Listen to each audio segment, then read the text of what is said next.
सुख के सब साथी। दिलीप कुमार हकीकत में बड़े एक्टर ही नहीं, एक बड़े इंसान भी थे। ये बहुत कम लोग जानते हैं कि दिलीप कुमार ने अपने कई कामयाब तरीन फिल्मों का मुआवजा सिर्फ 1 रुपया लिया था। और ये 1 रुपया ही लेने की उन्हें ज़रूरत क्यों पेश आती थी?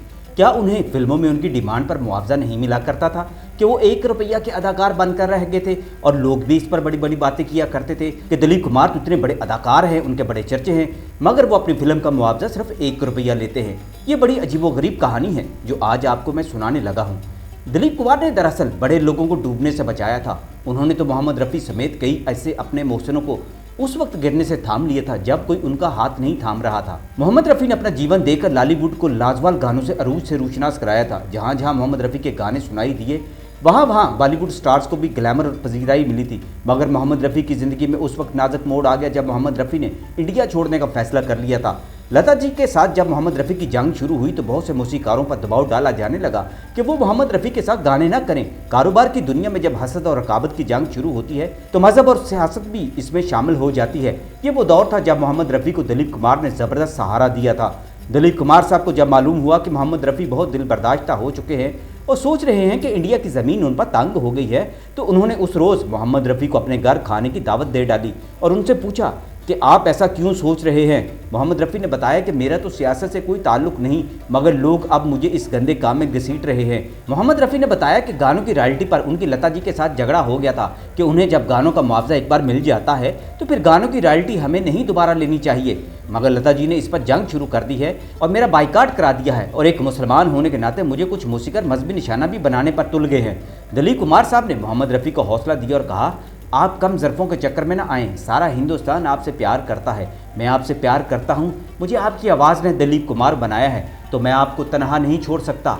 दिलीप कुमार ने उस रोज़ मोहम्मद रफ़ी के साथ अपनी ताज़ा तस्वीर बनवाई और मीडिया में जारी करा दी और साथ ये भी लिखा, मोहम्मद रफ़ी तो हिंदुस्तान का असासा है, इनकी बदौलत बॉलीवुड को पहचान मिली है और मुझ जैसे अदाकार सुपरस्टार बन गए हैं। ये एक खामोश मैसेज था जिसने बड़ा काम दिखाया। अगले चंद दिनों बाद दिलीप साहब ने मोहम्मद रफ़ी की मुलाकात शिवसेना के सरबराह बाल ठाकरे से भी करा दी। बाल ठाकरे इंडिया की ताकतवर जमात के सरबराह थे और उनके नाम का सिक्का बॉलीवुड पर चलता था। बाल ठाकरे एक मसव्वर और कार्टूनिस्ट भी थे।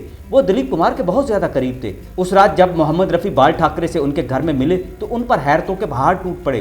बाल ठाकरे म्यूज़िक लवर निकले। उन्होंने मोहम्मद रफ़ी को साथ लिया और अपनी म्यूज़िक लैब में ले जाकर अपनी कलेक्शन दिखाई और बताया वो तो मोहम्मद रफ़ी के गाए हुए भजन सुनते हैं तो उनका सवेरा होता है। बाल ठाकरे ने अपने हाथों से मोहम्मद रफ़ी की तस्वीर बनाकर उन्हें पेश की। बाल ठाकरे से मुलाकात के बाद दिलीप साहब ने मोहम्मद रफ़ी को पहली बार जीने का तरीका भी सिखाया और कहा, आप बहुत सादा इंसान हैं, बेशक सादगी से ही जीवन गुजारें, मगर कभी कभी ऐसे लोगों से मिला करें ताकि लोग आपको कमज़ोर ना समझें और आपकी मार्केट कभी कमज़ोर ना पड़े। बाल ठाकरे की दी हुई तस्वीर जब मीडिया में शाया हुई तो हिंदुस्तान की सरजमीन पर मोहम्मद रफ़ी का एक नया सूरज तलू हुआ था। सब लोग ताकत को सलाम करते हैं। ये ताकत चाहे इस्लामी हो या गैर इस्लामी हो या चाहे उसका कोई भी रूप हो, लोग ताकतवर को ही सलाम करते हैं। मोहम्मद रफ़ी ने बाद में इतराफ़ किया था कि दिलीप कुमार का बड़ापन था कि उन्होंने उनके कुछ कहे बगैर उन्हें इंडिया में इज्जत से सर उठाकर जीने की राह दिखा दी थी। दिलीप कुमार थे ही ऐसे, वो कभी ऐसे लोगों को अकेले नहीं छोड़ते थे जिन्होंने दिलीप कुमार की जदोजहद के ज़माने में उनका साथ दिया था। मोहम्मद रफ़ी ने दिलीप कुमार की जदोजहद के ज़माने में अपनी आवाज़ सिर्फ दिलीप कुमार के लिए मखसूस कर दी थी और ऐसे सोज और दिल से गाने गाए थे जो दिलीप कुमार की शनाख्त बन गए थे और उनकी फिल्में सुपरहिट हो जाती थी।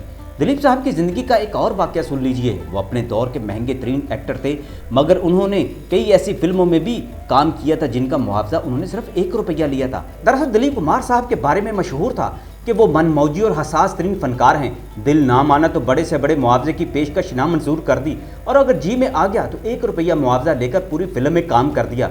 दाग एक ऐसी ही फिल्म थी, उसके फिल्मसाज और हदायतकार अमिया चक्रवर्ती थे। ये वही साहब थे जिनकी फिल्म जवार बाटा में दिलीप कुमार साहब को सबसे पहले हीरो के तौर पर मुंतखब किया गया था। अमिया चक्रवर्ती बहुत अच्छे हदायतकार थे और दिलीप कुमार साहब के साथ उन्होंने बहुत शफकत और मोहब्बत का सलूक किया था उनकी पहली फिल्म में, बल्कि उन्हें दिलीप कुमार बनने का चांस भी उन्होंने ही दिया था। दिलीप कुमार उनकी मेहरबानी कभी नहीं भूले थे। काफ़ी अरसे बाद जब दिलीप कुमार सुपरस्टार बन गए तो अमिया चक्रवर्ती के सितारे गर्दिश में आ गए। माली तौर पर वो बहुत परेशान थे। दिलीप कुमार साहब को मालूम हुआ तो वो खुद उनके पास गए और कहा, आप फिल्म बनाइए, मैं आपकी फिल्म में काम करूंगा। अमिया चक्रवर्ती ने कहा, यूसुफ तुम्हारा शुक्रिया, मगर मेरे हालात ऐसे हैं कि मैं तुम्हें मुआवजा अदा नहीं कर सकता। दिलीप कुमार साहब ने उनका हाथ पकड़ लिया और कहा, मैंने आपसे मुआवजा कब मांगा है? अमिया चक्रवर्ती बोले, फिर भी आप काम करेंगे तो आपको तो मुआवजा देना पड़ेगा ना। दिलीप कुमार मुस्कुराए और कहा, दादा आप इसकी फिक्र ना कीजिए, आपकी जेब में 1 रुपया तो होगा। अमिया चक्रवर्ती ने उन्हें हैरत से देखा और कहा, क्यों नहीं, ये देखो। दिलीप कुमार ने वो रुपया उठाकर आंखों से लगाया और जेब में रख लिया और कहा, दादा मेरा मुआवजा आ गया है, अब आप फिल्म शुरू कीजिए। दिलीप कुमार का उस जमाने में ऐसा अरूज था कि जिस फिल्म की कास्ट में उनका नाम आ जाता था, फाइनेंसर और डिस्ट्रीब्यूटर नोटों की बोरियां भरकर मुआहदे लेकर फिल्म साज के पास पहुंच जाते थे। अमिया चक्रवर्ती की फिल्म दाग ने बहुत जबरदस्त कामयाबी हासिल की थी। उस फिल्म में दिलीप कुमार ने अदाकारी का एक नया म्यार पेश किया था। फिल्म की कामयाबी से नोटों की बारिश होने लगी और अमिया चक्रवर्ती नोटों से भरी हुई बोरी लेकर दिलीप कुमार के पास गए। लेकिन दिलीप कुमार ने कहा, मैंने तो इसका मुआवजा 1 रुपया लिया था और मुझे अपने खुदा की कसम है, मैं इससे ज़्यादा 1 रुपया भी आपसे वसूल नहीं करूँगा। आप मेरे मोहसन हैं, ये सारी कामयाबियाँ आपके तोफ़ैल हैं। ये 1 रुपया मुझ पर करोड़ों रुपये से भारी है।